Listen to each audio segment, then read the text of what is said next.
할렐루야 샬롬하고 우리 인사합니다. 할렐루야 샬롬 샬롬 샬롬 샬롬 샬롬 샬롬. 하나님 사랑합니다. 여러분 주 안에서 사랑합니다. 예, 오랜만에 마가복음 5장 말씀 잘 하시는 말씀이죠. 세 가지 기적이 나타납니다. 1절에서 17절까지 나타나죠. 그리고 또한 18절부터 21절까지, 세 번째는 22절부터 회당장 야이로의 그 죽은 딸을 살리는 그런 부분들이 나타나죠. 마태복음 5장은 구세주로 오신 그리스도께서 행하신 세 가지 이적 증언. 맨 먼저 예수께서 제자들과 함께 배를 타시고 갈릴리 건너편 거라사인의 땅에 가셔서 그 무덤 사이에 귀신 들린 사람을 온전케 하는 내용이죠. 5장 우리 앞부분 안 읽었으니까 한번 같이 쭉 읽어볼까요? 좀 조정해야 되겠는데 우리 천천히 교독해보죠. 예수께서 바다 건너편 거라사인의 지방에 이르러 교독 배에서 귀신이 들린 사람이 무덤 사이에 나와 예수를 만납니다. 그 사람은 무덤 사이에 거처하는데 이제는 아무도 그를 쇠사슬로 맬 수 없게 되었으니 이는 여러 번 고랑과 쇠사슬에 매었어도 쇠사슬을 끊고 고랑을 깨뜨렸습니다. 그리하여 아무도 그를 제어할 힘이 없는지라. 밤낮 무덤 사이에서나 산에서나 늘 소리 지르며 돌로 자기의 몸을 해치고 있었더라. 그가 멀리서 예수를 보고 달려와 절하며 큰 소리로 부르짖어 이르되 지극히 높으신 하나님의 아들 예수여, 나와 당신이 무슨 상관이 있나이까? 원하건대 하나님 앞에 맹세하고 나를 괴롭히지 마소서 하니, 이는 예수께서 이미 그에게 이르시기를 더러운 귀신아 그 사람에게서 나오라 하셨습니다. 이에 물으시되 내 이름이 무엇이냐 이르되 내 이름은 군대니 우리가 많은 인이다 하고 자기를 그 지방에서 내보내지 마시기를 간구하더니 마침 거기 돼지의 큰 떼가 산 곁에서 먹고 있는지라. 이에 간구하여 이르되 우리를 돼지에게로 보내어 들어가게 하소서 하니 허락하신데 더러운 귀신들이 나와서 돼지에게로 들어가매 거의 2,000마리 되는 떼가 바다를 향하여 비탈로 내리다라 바다에서 몰사하거늘 치던 자들이 도망하여 읍내와 여러 마을에 말하니 사람들이 어떻게 되었는지를 보러 와서 예수께 이르되 이 귀신 들렸던 자고 군대 귀신 짚혔던 자가 옷을 입고 정신이 온전하여 앉은 것을 보고 두려워하더라.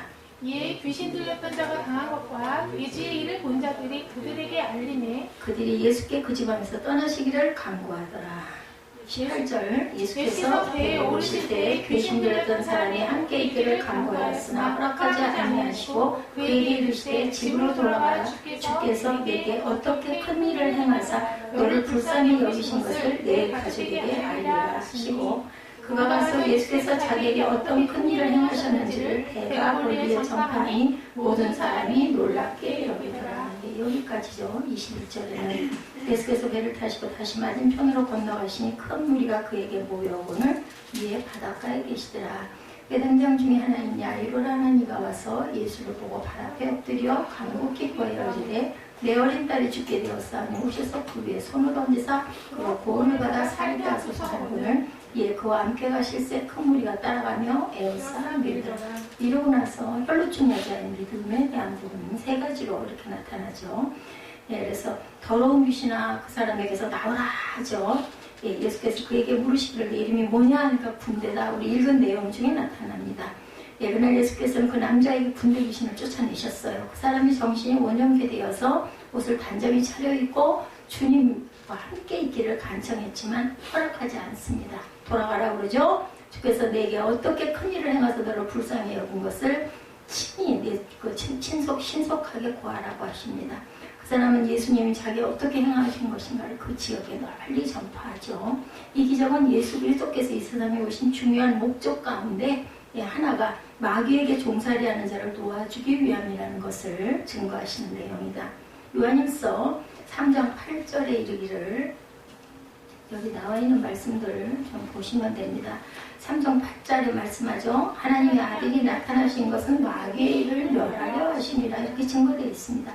마귀는 인류의 철저한 원수예요. 그죠? 에덴 동산을 우리에게서 빼앗은 장본인이 뱀, 사탄입니다. 인류의 조상 아담과 하와를 선악과를 따먹게 함으로 타락하게 만들어서 에덴 동산에서 우리가 쫓겨나게 되죠. 그때 하나님께서 뱀을 저주하시죠. 창세기 3장 15절에 보면 내가 너로 여자와 원수가 되게 하고 너의 후손도 여자의 후손과 원수가 되게 하리니 여자의 후손은 내 머리를 상하게 할 것이요 너는 그의 발꿈치를 상해할 것이다. 이 말씀은 여자의 후손으로 오실 예수 그리스도께서 뱀과 마귀를 멸하실 것을 계시하신 겁니다. 한 번은 사람들이 귀신 들려 눈 멀고 벙어리 된 사람을 데리고 온 것을 예수께서 고쳐주시니 그 벙어리가 말하고 보게 되죠. 이를 본 사람들이 다 놀라 말하기를 이 사람은 다윗의 자손이 아니냐라고 하죠. 다윗의 자손은 곧 구세주를 의미합니다. 그러자 바리새인들이 듣고 말합니다. 왜 꺼졌어? 바리새인들이 듣고 말하죠. 이 사람이 귀신의 왕 바알세불을 힘입지 않고는 귀신을 쫓아내지 못한다고 얘기합니다. 예수께서 그들의 생각을 아시고 마태복음 12장 25절에 스스로 분쟁하는 나라마다 황폐하여질 것이요 스스로 분쟁하는 동네나 집마다 서지 못하리라. 사단이 만일 사단을 쫓아내면 스스로 분쟁하는 것이니 그리하고야 저희 나라가 어떻게 서겠느냐. 또 내가 바알세불을 힘으로 귀신을 쫓아내면 너희 아들들은 누구를 힘입어 쫓아내느냐. 그러므로 저희가 저희 재판관이 되리라. 그러나 내가 하나님의 성령을 힘입어 귀신을 쫓아내는 것이면 하나님의 나라가 이미 너희에게 임하였다. 이렇게 말씀을 하십니다. 마태복음 12장 25절에서 쭉 내려준 말씀 28절까지 제가 여러분들에게 증거합니다. 마귀를 제압하고 마귀의 종살이하는 인생을 해방시키실 자격자는 하나님의 아들이신 예수 그리스도시다. 마귀는 사람들의 영혼을 도적질하고 죽이고 멸망시키기 위해서 사람들의 마음을 혼미케 하여서 구원의 복음을 듣지 못하도록 방해합니다. 여러분들이 예배 드릴 때 하나님 말씀 무슨 말씀인지 하나도 모르겠다, 지겹다, 죽겠다 하면 사단이 내 안에서 역사하는구나 라고 아시고 예수 이름으로 자꾸 쫓아내시기 바랍니다. 그러나 예수 그리스도께서는 그를 믿는 자들을 죄와 마귀와 사망에서 해방시키시고 풍성한 생명을 누리게 하기 위해서 오셨어요. 땅에 직접 인간의 몸을 믿고. 그래서 인자다 이렇게 얘기하죠. 사람 인자입니다. 그래서 인자는 마귀는 예수 그리스도에 의해서 머리가 상한 뱀처럼 결정적으로 패배를 했지만 이 세상에 끝날이 이르기까지 우는 사자가 삼킬 자를 두루 찾듯이 전력을 다해서 헤매면서 먹잇감이 없나 하고 두루 살핀다. 그러다가 뭐가 좀 정신을 멍하니 놓은 사람들을 보면 바로 그죠 공격을 합니다. 절대로 우리는 방심하지 말아야 되겠다. 영적으로 깨어있고 믿음으로 무장해서 항상 마귀를 물리쳐야 된다. 우리 일상 속에 아무것도 아닌 작은 일로 인해서 우리가 고통을 받을 때가 너무나 많습니다. 뭐 대단한 일, 기적 같은 일, 뭐 병이 막 고쳐지고 뭐 안진뱅이가 벌떡 일어나고 이런 일은 아주 기적의 기적이고 일상 속에서 어떻게 보면 그냥 일상생활 안에서 일어나는 것에도 사탄의 그러한 아주 간교한 그러한 계략들이 있다라는 거. 아무것도 아닌 일로 부부가 처음에는 농담하다가 나중에는 막 그걸로 인해서 둘이 막 죽기 살기로 싸우죠. 사단이 역사하는 거예요. 그럴 때는 사탄아 물러가라 하고 둘이 찬양하고 그냥 기도해버리면 돼요. 그걸 갖고 네가 잘했니 내가 잘했니 계속 하다 보면 애꿎은 그저 플라스틱 그 그릇들만 막 집어 던져서 깨지게 됩니다. 절대로 그러지 마시기 바랍니다. 이 정체성을 알고 나면요. 솔직히 저도 잘 되지는 않지만 우리 아들하고 가끔 잘 그럽니다. 그렇지만 사실은 이거 사탄이야. 어쩌겠어요. 그죠? 감당해야죠. 사랑은 오래 참는 거라고 하는데 그죠? 온유해야 된대요. 그러니까 그렇게 우리가 참아 나가야 됩니다. 주님께서 성도들에게 귀신을 쫓아낼 권세를 주셨기 때문에 우리가 예수 그리스도의 이름으로 명할 때 귀신들은 항복하고 떠나게 됩니다. 그래서 우리가 자꾸 결단하고 입술로 고백하고 외쳐야 돼요. 여러분들 믿습니다 하시지 말고 그냥 주셨습니다 하고 이렇게 아주 강하게 결단을 하셔서 고백하시기 바랍니다. 마가복음 5장에 나오는 두 번째 이적이죠. 연루해 동안 혈루증을 앓았던 한 여자를 중간에 고쳐줘요. 그러다 보니까 야이로의 딸이만 죽어버렸잖아요. 그 잠깐 동안은 중환차원을 하는 바람에. 그러니까 예수님은 이렇게 병에 고통당하는 사람을 딱 보면 그냥 못 지나가시는 분이죠. 혈루증 앓던 여자의 이야기는 회당장 야이로의 딸을 살리신 이적 사건의 중간에 잠깐 삽입이 돼. 이 혈루증 앓는 여인이 얼마나 열심히였는지 여러분들 아시겠죠? 그죠? 막 죽을 힘을 다해서 쫓아간 거예요. 혈루증이 뭔지 알죠? 계속 하혈을 12해 동안 12년 동안 모든 사람들이 다 피해가고 사람들 옆에는 절대로 가면 안 돼요. 그 시대에는 부정한 여인들이라 뭐 죽은 시체도 마찬가지고 가까이 가면 절대 안 돼요. 그래서 몰래 따라가가지고 살짝 만졌죠. 예수님 옷자락만 만지면 내가 나을 거야. 이런 믿음이 있었어요.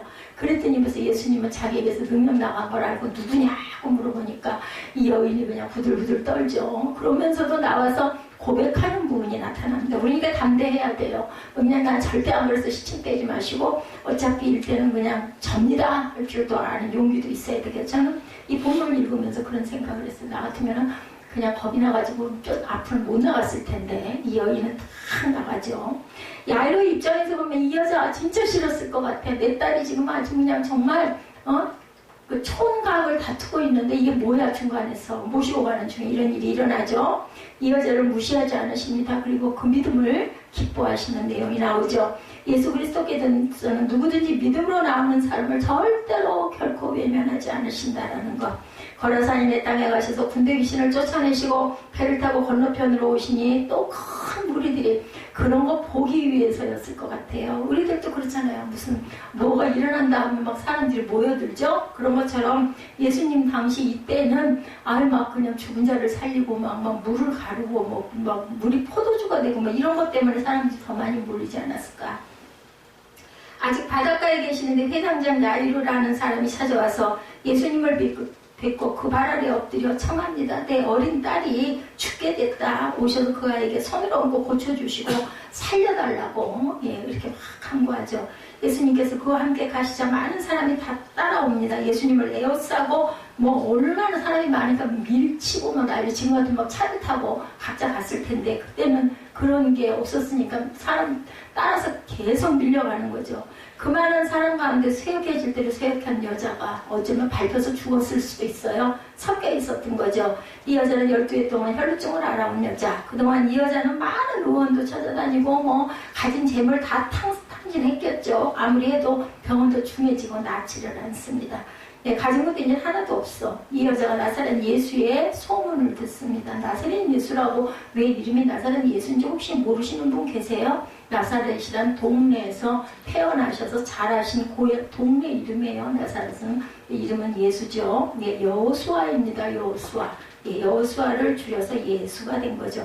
그때 이 여자의 마음에 내가 그의 옷에 손을 대기만 하여도 병이 나을 것이다 라는 확신, 막 사모하는 마음. 별 가진 짓을 다 해봐도 절대로 낫지 않고 점점 심해지고 가진 것도 없고 이제 어떻게 할 수도 없어. 내가 죽기 살기야. 이 옷자랑 내가 붙잡고 나는 나을 거야. 이런 믿음을 가졌다는 거죠. 무리 가운데 끼어서 예수님 뒤에 다가가서 주님의 옷에 손을 댑니다. 손을 대는데 그냥 댄 게 아니에요. 내가 옷자락만 만지면 나을 거야 라는 믿음과 소망을 가지고 손을 댔다라는 게 중요합니다. 그 순간 혈루 근원이 마르고 여자는 병에서 나음을 입은 것을 몸으로 느낍니다. 얼마나 그게 심했으면요. 어머나 나았어. 아니면은 정말 마음에 확신이 올 때 있죠. 나 나았다. 나 끝났다. 이런 마음이 든 거예요. 근데 그만 일이 생겼어요. 누가 내 옷에 손을 대었느냐. 예수님이 당장에 하시고 물어봅니다. 무리가 선생님을 에워싸고 떠밀고 있는데 누가 손을 대었겠느냐. 사람들이 밀린 거 아니겠느냐라고 얘기하죠. 그러나 예수께서는 그렇게 한 여자를 보려고 둘러보다가 막 그 여자하고 눈이 딱 마주친 거예요. 누구하고 눈이 또 딱 마주쳤어요? 베드로하고 눈이 마주쳤죠? 나는 그 사람을 모른다고 하는데 예수님이 다 바라보는 눈을 마주치고 베드로는 그만 그저 튀어나와가지고 담벼락에 얼굴을 대고 막 통곡을 하고 우는. 그래서 회개가 일어나죠. 그래서 베드로가 됩니다. 이 여인도 예수님의 눈을 딱 바라보는 순간 그냥 깜짝 놀라면서 두려워 떨면서 발 앞에 엎드려 고해를 하죠. 그래서 예수님께서는 그 여자에게 따라 내 믿음이 너를 구원하였다. 여러분들 이런 담대한 믿음이 필요합니다. 이 믿음을 가질 때 저와 여러분을 구원하실 줄로 믿습니다. 입술로 고백하시기 바랍니다. 내 병에서 놓여 건강할지어다 라고 말씀해 주십니다. 예수님께서는 죽어가는 야이로의 어린 딸을 살리기 위해서 바삐기를 가던 중이었으나 혈루증 앓는 여인을 외면하지 않으시고 그의 믿음의 행위에 대해서 응답해 주십니다. 어떤 자? 여러분들 여기서 중요한 우리가 영적 각성 믿는 자. 중요한 건 다른 아무런 자격 조건이 없어요. 너 돈 있어? 아니면 너 지위 있어? 너 이쁘게 생겼어? 이런 거 안 보셔요. 믿음이 있는지. 믿음으로 내 옷자락에 손을 대. 중요한 건 믿음입니다. 그 시간 많은 사람이 예수님을 애업사고 길을 가면서 옷을 스치고 부딪히 슬퍼이지만 어떠한 일도 안 일어났는데 이 믿음 있는 이 여인의 간절한 예수님 옷자락 붙잡는 사건으로 인하여 이 여인은 고침을 받았다. 그러니까 우리가 해야 할 것은 믿음으로입니다. 두려워하지 말고 에이 되긴 뭘 돼, 안 돼 이렇게 생각하지 마시기 바랍니다. 마태복음 4장은 예수께서 공생애 동안에 행하신 3가지 사역을 언급합니다.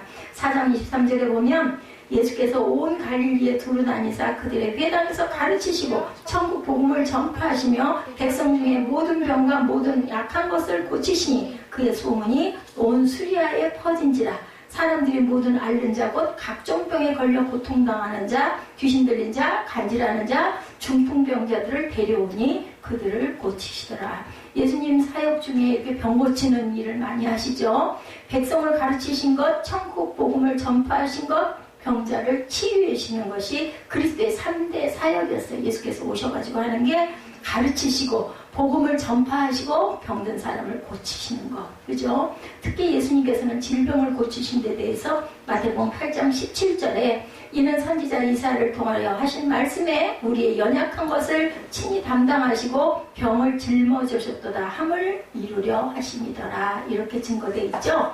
예수 그리스도께서 세상에 오신 첫째 목적은 우리 인생들을 지옥 형벌에서 구원하기 위한 것이지만 병든 자들을 치유하시는 것 역시 메시아의 사역이었기 때문에 관심을 가지시고 힘쓰셨습니다. 그러므로 예수께서는 승천하시기에 앞서 제자들에게 이르시죠. 마가복음 16장 17절입니다. 믿는 자들에게는 이런 표적이 따르니 곧 그들이 내 이름으로 귀신을 쫓아내며 새 방언을 말하며 뱀을 집어올리며 무슨 독을 마실지라도 해를 받지 아니하며 병든 사람에게 손을 얹은 즉 나으리라 라고 말씀합니다. 야고보서에도 5장 14절에 우리 중보기도 할 때 이 성경 읽죠. 너희 중에 병든 자가 있느냐? 그는 교회의 장로들을 청할 것이요 그들은 주의 이름으로 기름을 바르며 그를 위하여 기도할지니라. 믿음의 기도는 병든 자를 구원하리니 주께서 그를 일으키시리라.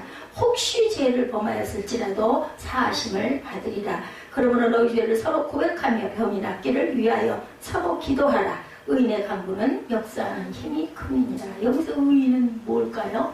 믿음 있는 자를 의인이라고 말씀합니다. 우리가 생각할 때는 의로운 일을 많이 한 사람 그러면 선행이겠지? 아닙니다. 믿음 있는 자가 의인입니다. 그런데 우리는 혈루증 앓던 여자처럼 믿음을 가지고 하나님의 보좌 앞에 나아가 주의 이름으로 병 낫기를 위해 기도함으로 치유의 은총을 누려야겠죠. 마가복음 5장에 나오는 3번째 이적은 회당장 야이로 딸이 죽은 사건이죠. 주님께서 살리셨어요. 늦게 가셔서 이미 죽어서 사람들이 다 통곡을 하고 울고 있는데 가셔서 뭐라고 그래요? 안 죽었다 자니라 라고 말씀합니다. 얼마나 회당장이 낙심이 됐을까요? 거기까지 쫓아가가지고 미리 얘기를 하고 했는데 그만 중간에서 혈루병 앓는 여인 때문에 지체하는 바람에 내 딸이 죽었어. 막 원통하고 분통하고 막 그 여자를 막 멱살을 잡을 것 같죠. 그럴 만큼 막 기가 막혔을 것 같아요. 산 사람에게는 희망이 있지만 죽은 자에게는 아무것도 없다. 아무리 중병에 걸려도 살아있어야 희망을 잡을 수 있지 죽고 나면 더 이상 어떻게 할 수가 없다는 거죠. 이거는 인간의 한계입니다. 여러분들. 죽음 앞에서 인간은 좌절할 수밖에 없어요. 누구도. 그죠? 내 날이 아직 많이 남았어 라고 얘기할 사람은 아무도 없다. 현대 첨단 의술도 죽음 앞에서는 속수무책. 생명이 좀 길어지는 거는 좋은 의학과 또한 시술과 또한 수술이 많이 발달함으로 있긴 하지만 그건 연장입니다. 어디까지나. 뭐 200년, 300년 계속 살면 어디까지 가겠습니까? 그것은 있죠. 야이로는 혈루증 앓는 여자의 출연으로 시간이 지체되는 것을 보면서 내 딸은 이제 죽겠구나. 얼마나 그냥 막 정말 마음이 갈급했을까요? 그죠?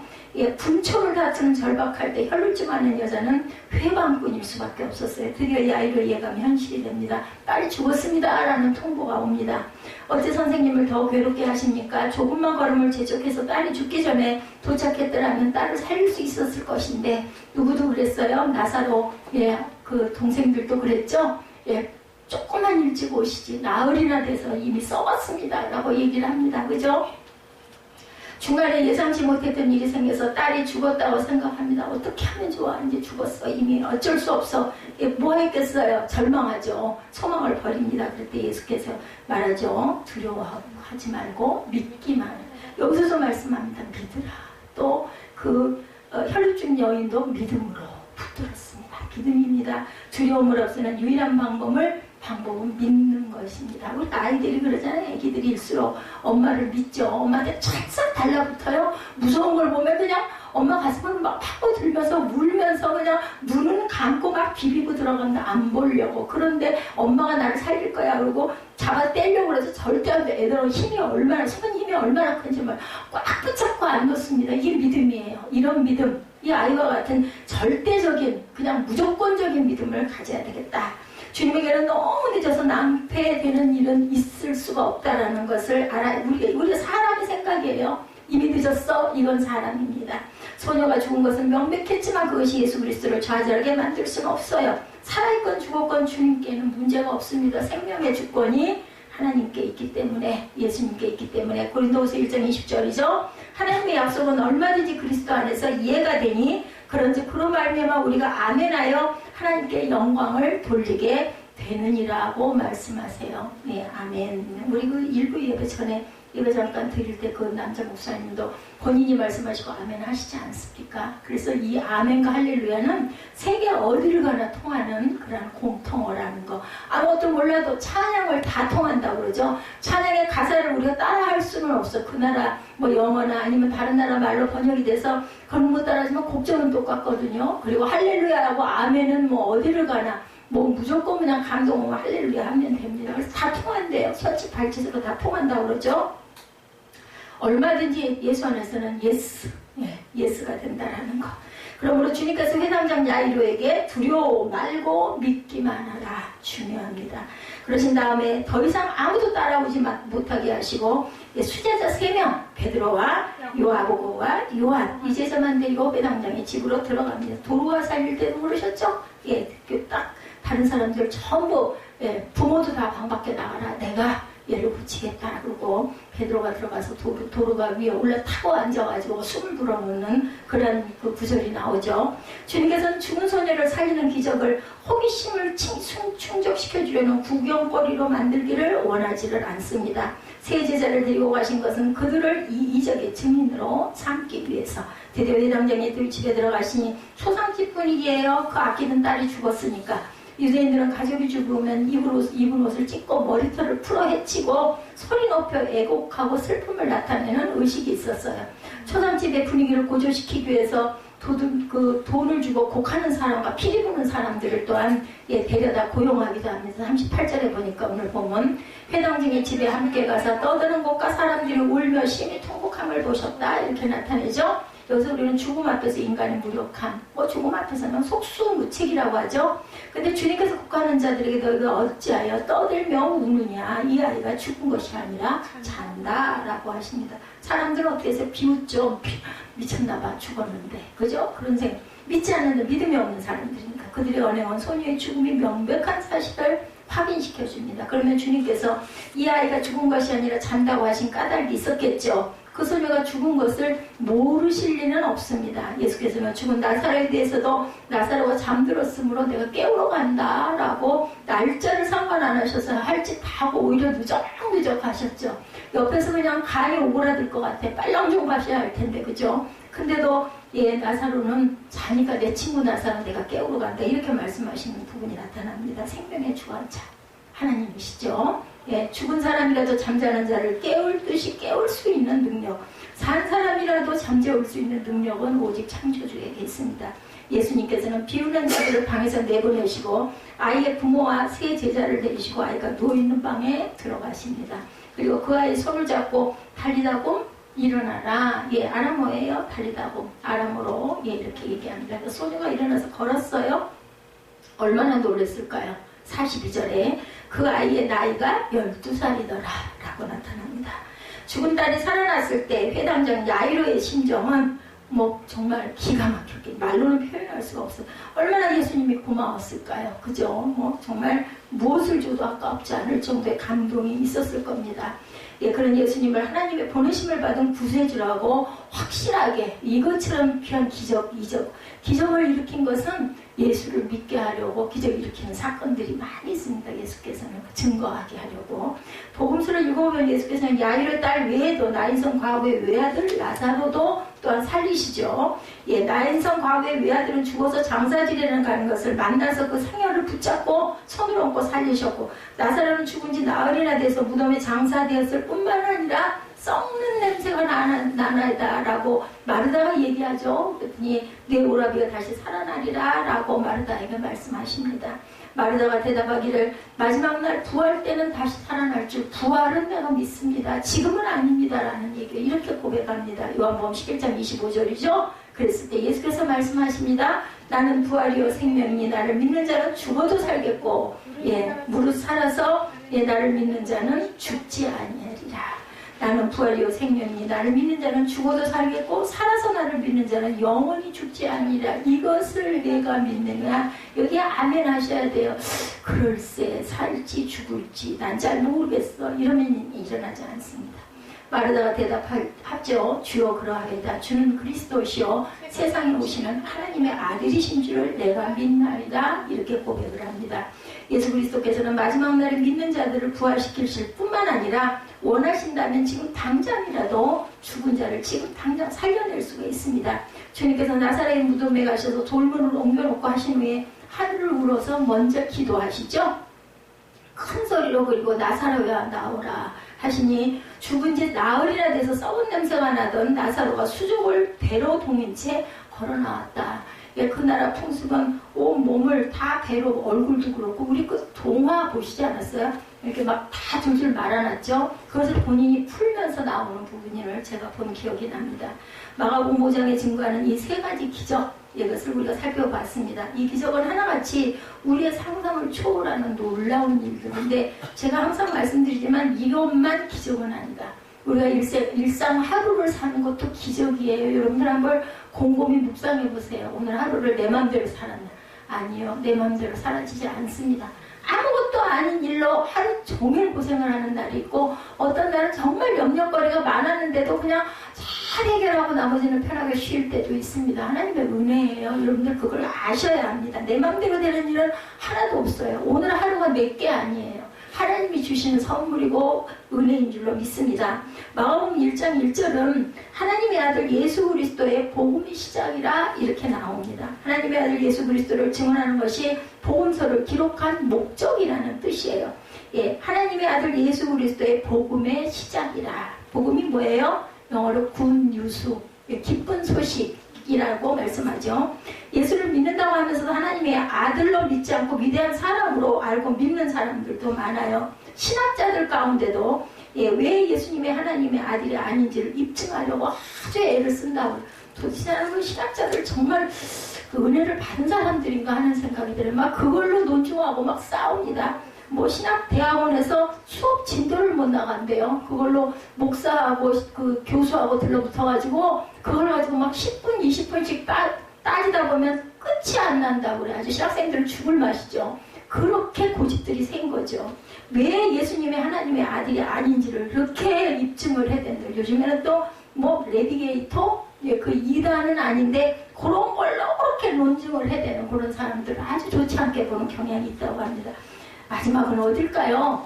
하늘나라 외에는, 하나님 외에는, 본인 외에는 우리가 아무리 논증을 한들 그게 정확한 정답인지는 알 수가 없어요. 저는 아니 은혜 받으면 되지 뭘 그렇게 따져. 물론 말씀 장절은 정확하게 우리가 이해를 해야 되지만 우리는 영적인 이해가 정말 중요하다는 생각이 듭니다. 뭐 몇 명인지가 뭐가 그렇게 중요해. 시대 연대가 뭐 1980년인지 81년인지 뭐 3년인지 2년 8개월인지가 뭐가 그렇게 중요하냐고요. 그 안에 있는 우리에게 주시는 영적 기쁨이 중요하고 그게 은혜가 아닐까 싶습니다. 그래서 뭐 각자 몫이 다른 것 같아요. 저는 이렇게 설교자로 만족하고 그 사람들은 또 그냥 신학자가 돼가지고 뭐 박사를 따고 또 거기서 그냥 뭘 그렇게 입에다 거품을 물고 다투고 싸우고 갈 때는 의자 줄도 안 맞춰놓고 뭐 먹은 컵 그냥 다 늘어놓은 채로 우당탕하고 나간다고 그러더라고요. 삶이 예배가 되는 게 정말 중요합니다. 뭐 누구도 아니다라고 얘기를 할 수가 없지만 그런 걸 보면은 저 신학자들마저 은혜가 충만한 사람들마저 이런 얘기가 나올 수밖에 없죠. 예수님을 하나님의 아들로 믿지 않는 사람은 구원을 받지 못하고 영원한 천국에 들어가지 못한다는 거. 여러분들 손해보지 마세요. 왜 손해를 보세요? 열심히 주일날 예배드리고 힘들게 헌금하고 11조하고 나서 안 믿고 제대로 안 믿어가지고 천국에 못 들어가면 어떡해. 너무나 억울하잖아요. 예수님을 단지 위대한 성현으로 아는 것은 영혼 구원을 받는데 구원에는 아무 상관이 없다는 거. 성경은 예수님을 하나님의 아들이라고 분명히 증거하고 있죠.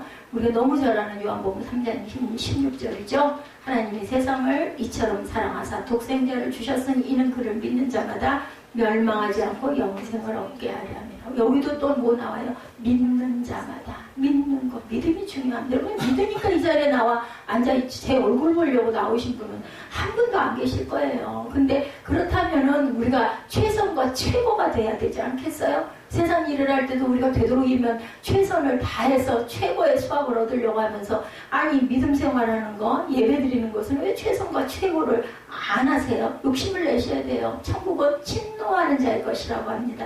친노하셔야 돼요. 하늘나라를 내 것으로 세상에서도 내 것으로 그리고 뭐 가서는 말할 것도 없고 천국이든 땅이든 중요하지가 않습니다. 하나님을 최선과 최상으로 모시기 바랍니다. 하나님이 그 아들을 세상에 보내신 것은 17절입니다. 요한복음 3장 17절 세상을 심판하려 하심이 아니요 그로 말미암아 세상이 구원을 받게 하려 하십니다. 목적이 딱 나와 있죠. 예수께서 친히 말씀하시기를 나와 아버지는 하나다. 요한복음 10장 30절에 말씀합니다. 빌립보서 2장에는 또한 증거하죠. 2장 5절에 너희 안에 이 마음을 품으라 곧 그리스도 예수의 마음이니 그는 근본 하나님의 본체시나 하나님과 동등됨을 취할 것으로 여기지 아니하시고 오히려 자기를 비워 종의 형체를 가지사 사람들과 같이 되셨고 사람의 모양으로 나타나서 자기를 낮추시고 죽기까지 복종하셨으니 어디에 십자가에 죽으심이라 증거되어 있습니다. 그뿐 아니라 성경은 예수 그리스도의 능력으로 하나님의 아들이심을 증거하죠. 로마서 1장 3절이죠. 그의 아들에 관하여 말하면 육신으로는 다윗의 혈통에서 나셨고 성결의 영으로는 죽은 자들 가운데 부활하사 능력으로 하나님의 아들로 선포되셨으니 곧 우리 주 예수 그리스도시니라. 이 예수가 신학 공부를 하면은요 신성이냐 인성이냐를 놓고 엄청난 회의가 열어졌었어요. 엄청나게 많은 여러 차례 공의회에서 회의를 거쳐서 이분은 신성이시다라는 게 증명이 된 거예요. 그래서 성경이 나온 거예요. 그러니까 여러분들 뭐가 그렇겠어 이런 생각 그냥 비우세요. 얼마나 기가 막히게 연구하고 훌륭하게 논증하는 사람들이 모여가지고 수차례 그게 뭐 어느 나라 한 나라가 아니에요. 세계에 있는 모든 사람들이 모여가지고 의회에서 결정된 게 예수 그리스도는 사람이 아니고 하나님의 아들이라는 것이 밝혀지고 공포가 된 부분입니다. 그래서 예수를 믿습니다. 예수님의 부활이야말로 하나님의 아들이신 것을 입증한 것이다 라고 증언하고 있죠. 주님의 부활은 그가 하나님의 아들이신 것을 입증하는 확실한 증거다. 예수님이 부활하시지 않았으면 우리의 부활도 없어요. 예수님이 살아나시지 않았으면 우리의 영생도 없습니다. 그래서 십자가는요, 교회는요, 십자가예요, 십자가. 그리고 부활과 영생 두 가지입니다. 예수가 부활하심으로 우리도, 그래서 부활절이 중요한 거고, 우리도 똑같이 예수님의 자녀이기 때문에 혈통으로 우리도 부활을 입는다라는 거죠. 이 세상이 창조된 이후로 죽음을 이기고 부활한 이는 예수 그리스도 한 분밖에 안 계시죠. 고대로부터 현대에 이르기까지 수많은 위인들이 출현했지만 하나같이 죽음에 삼키워지고 말았습니다. 역사상 가장 짧은 기간에 가장 넓은 영토를 정복한 알렉산더 대왕은 32세에 죽죠. 진시황제는 중국 천하를 통일한 후에 불로초를 구한다고 저도 뭐 어렸을 때 들었어요. 동방에 우리나라에 불로초 구하러 왔다가 결국은 이 불로 장생을 위해서 많은 노력을 했지만 50세에 죽었다고 합니다. 군왕들뿐 아니라 종교의 창세자인 석가면본이나 공자와 같은 성현도 결국은 죽음을 피한 사람이 없습니다. 위대한 철학자 소크라테스도 죽었죠. 뉴턴이나 아인슈타인 같은 위대한 과학자들도 당연히 다 죽었습니다. 근데 예수 그리스도께서는 십자가에 못 박혀 죽으시고 무덤에 장사되었지만 죽은 지 사흘 만에 빈 무덤이 되죠. 죽음에서 부활하신 것은 예수님께서 우리와 같은 사람에 불과한 존재가 아니라 무지하신 하나님의 아들이시다. 신성을 증거합니다. 모든 사람이 자기의 죄 때문에 죽지만 예수 그리스도께서는 만민의 죄를 대신해서 본인은 아무 죄가 없는데 희생하시고 돌아가서 생명을 드리고 가신 거예요. 그러므로 하나님께서는 능력의 예수 그리스도를 죽음에서 살려내셔서 만민의 구주로 세우십니다. 부활이 중요한 건요. 예수께서 죽고 살지 못하셨다면 하나님의 아들이며 인류의 구세주라는 말은 헛말, 그죠? 허구입니다. 우리 또한 우리가 죽음을 넘어서지를 못합니다. 이기지를 못합니다. 우리의 믿음도 헛것이고 예수 안에 믿는 사람들은 가장 불쌍한 사람들 뭐하러 헌금해가며 시간 버려가며 몸 들여가며 봉사해가며 할 필요가 없는 거죠. 이렇게 바보짓을 하고 있다는 거죠. 그런 염려할 것이 없는 것은 예수께서는 사흘 만에 부활하셨기 때문에 나는 부활이요 생명이니 나를 믿는 자는 살겠고 살아서 나를 믿는 자는 죽지 않으리라. 그럼 뭐 살아서 믿었는데 왜 죽었어? 안 죽잖아요. 우리 돌아가도 영생을 가지고 가기 때문에 어느 곳에 있는 자리만 달라요. 땅이냐 하늘이냐. 저는 하늘이 훨씬 좋을 것 같습니다. 공부하자 밥 먹으려고 했을 필요 없지 않아요, 여러분들? 예수께는 이 세상에 살아가실 적에 귀신을 쫓아내시고 병자를 고치시고 죽은 자를 살리는 기적을 행함으로 자기가 하나님의 아들이신 것을 나타내 보이시고 친히 죽음에서 부활하심으로 능력으로 하나님의 아들이심을 입증하셨습니다. 그뿐 아니라 예수님을 믿는 성도들 또한 장차 부활에 참여하죠. 예수께서는 말씀하시기를 요한복음 6장 40절이죠. 내 아버지의 뜻은 아들을 보고 믿는 자마다 영생을 얻는 이것이니 마지막 날에 내가 이를 다시 살리리라. 무덤에 죽은 자들도 살아서 일어난다라고 얘기하죠. 별세한 성도들을 가르쳐서 예수 안에서 자는 자들을 데살로니가전서 4장 14절에 죽은 자들이라고 하지 않고 자는 자들이라고 증거합니다. 세상 사람은 죽은 자를 가리켜서 연면한다고 하지만 성경은 별세한 성도들이 연면이 된 것이 아니라 주님께서 호령과 천사장의 소리와 하나님의 나팔 소리로 친히 하늘로부터 강림하실 때 일어날 것이다. 데살로니가전서 4장 16절입니다. 주께서 호령과 천사장의 소리와 하나님의 나팔 소리로 친히 하늘로부터 강림하시리니 그리스도 안에서 죽은 자들이 먼저 일어나고 그 후에 우리 살아남은 자들도 그들과 함께 구름 속으로 끌어올려 공중에서 주를 영접하게 하시리니 그리하여 우리가 항상 주와 함께 있으리라. 우리 영이 굉장히 중요해요, 여러분들. 살면서 악한 것, 더러운 것, 혈기 있는 모든 것을 자꾸 비워내시기 바랍니다. 억울해하지 마세요. 그까짓 건 뭐 중요해요? 내가 사는 게 중요하지, 그죠? 내가 죽고 나면 뭐가 소중하겠어요? 자꾸 비워버려야 우리 안에 하나님의 영으로 가득 찹니다. 바꿔 넣어야 돼요. 뭘로? 생명으로, 그죠? 네, 나를 위해서, 내 자신을 위해서, 내가 땅에서도 평강을 누리고 하늘 가서도 천국을 누리려면 그런 더러운 것들을 자꾸 뱉어내야 됩니다. 친구같이 병들고 늙고 죽는 몸이 아니라 부활하신 주님과 같이 신령한 몸으로 부활하게 될 것이다. 그러므로 그리스도인들은 세상 사람들처럼 지상의 삶에 집착하지 않습니다. 오히려 살든지 죽든지 하나님의 뜻에 맡기고 생명이 있는 동안 예수 그리스도를 존귀하게 하기 위해서 우리가 힘쓰고 가죠. 빌립보서 1장 21절이죠. 이는 내게 사는 것이 그리스도니 죽는 것도 유익하니라. 내 안에 예수만 가득 차 있으니까 죽어도 나는 좋아요. 왜냐하면 이 천국에 가니까. 로마서 14장 8절 우리가 살아도 주를 위하여 살고 죽어도 주를 위하여 죽나니 그러므로 사나 죽으나 우리가 주일 것. 하나님 것이. 내가 구원을 받고 세례를 받은 다음부터는 내가 사는 게 아니라 내 안에 계신 그리스도가 산다고 그러죠? 갈라디아서 2장 20절에 보면 회당장 야이로 죽은 자를 살리신 예수 그리스도께서는 지금도 살아계시고 우리의 생명의 주인이시라는 것. 야이로처럼 인력으로 어찌해 볼 수 없는 위기를 만났을 때 우리도 그죠? 누구처럼 혈루증 여인처럼 두려워하고 말고 믿기만 하라 하시는 대로 아무것도 두려워하지 말고 두려움 자체가 사탄이에요. 두려움은 우리에게 공포를 줍니다. 그리고 불안을 줍니다. 그리고 내가 막 움츠려들죠. 아무것도 도움될 일이 없어요. 두려워하는 건. 그것을 예수 이름으로 예수의 피로 비우시고 주님만을 주님 안에 내가 거하며 주님이 내 안에 거하시도록 영접하시기 바랍니다. 뭘로? 믿음으로. 우리가 입술로 고백하시기 바랍니다. 당면한 형편, 처지를 절대로 바라보지 마시고 앞으로 열릴 하나님의 나라를 사모하시기 바라고 죽음에서 부활하신 예수님의 아들 예수 그리스도를 의지하고 도우심을 항상 간구하고 입술로 선포하고 내가 믿나이다 이러지 마시고 믿습니다 하지 마시고 이루어졌습니다 하고 그렇게 입술로 공포하시기 바랍니다. 능력으로 죽은 소녀를 살리신 주님께서 성도들의 간구에도 위대한 기적을 베풀어 주시기를 주님의 이름으로 축원합니다. 저와 여러분들의 간구도 지금도 듣고 계시는 하나님, 이 야이로, 회당장 야이로의 그런 부탁만 들으시는 게 아니고 혈루증 앓는 여인의 부탁만 듣는 게 아니라 내가 믿음으로 하나님을 붙잡고 간구하고 죽기 살기로 따라붙으면 하나님께서는 안 들어주실 하나님이 아니라는 거. 뭐만 있으면? 믿음만 있으면 두려움을 비우시기 바랍니다. 우리 결단하시고 우리 기도하는 시간 갖도록 하죠.